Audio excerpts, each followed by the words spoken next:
Hello everyone. This is my video for M2C to acquire repurposed lights, flags, and phantom. What you're looking at right now on the screen is a brownstone building that I imported from Marion Island. You can see right here that I was able to change the texture from existing texture. This window right here, I tinkered with texture, color, as well as transparency. So those are the two textures I played with. It was quite interesting. So I'm inside my brownstone now, and you can see I can walk around the brownstone. I'm going to fly for the rest of this, so let's go into fly mode. And say I'm a superhero. I got an emergency call, stuck with that window. But if I create a phantom, I can fly out. Oh, maybe. Here we go. Let's fly out of this window. Now, if you look at the lighting on this side, the color of the window, it's a clear window. However, I tinted it from the outside looking in. So I'm sure there's an application here to create like a two-way mirror for a window, or make a window that looks like a wall from the outside, whereas you could see out through it. Interesting. I may have to tinker with that.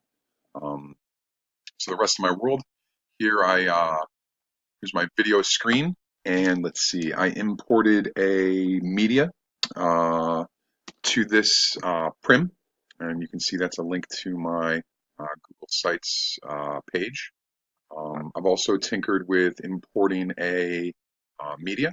So if we look at my sign down here, I got a media that says no walls. So it's my classroom with no walls. The last thing I was playing with, which is something I plan on using for uh, this course, is lighting. As you can see, I have my Saturn here with the Shepherd moon, and I've created a sun source. Now, I believe I have it set for maximum brightness. If I go into edit, I was able to go into features and click on light. So if I click that off, actually, hold on a second. You know what? Let me tinker with this a little bit. I played with the texture to make it glowing. Get rid of that glowing, actually. So I got rid of the glowing, but you know what? I want to bring that back. Didn't seem to have any effect on the shadow I'm looking at on this Shepherd moon. Let's bring that glowing back, make it more realistic. And as we can see here, if I move, now go back to features, I have my light. The radius is a maximum of 20.